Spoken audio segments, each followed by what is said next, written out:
தோஷங்கள் நீக்கும் பிரதோஷம் சிவன் நஞ்சுண்டதால் வந்த நேரம். நாம் செய்த தீவினைகள் யாவும் அந்த பிறை சூடனருளாலே தீரும்.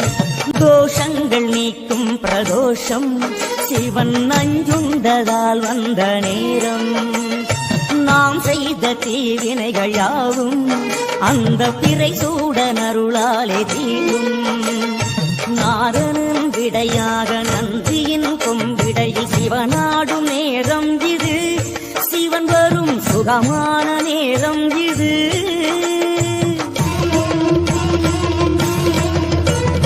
கருணாகரன் சுத்த சிவமானவன் கருணை பொழிகின்ற நேரம் இது.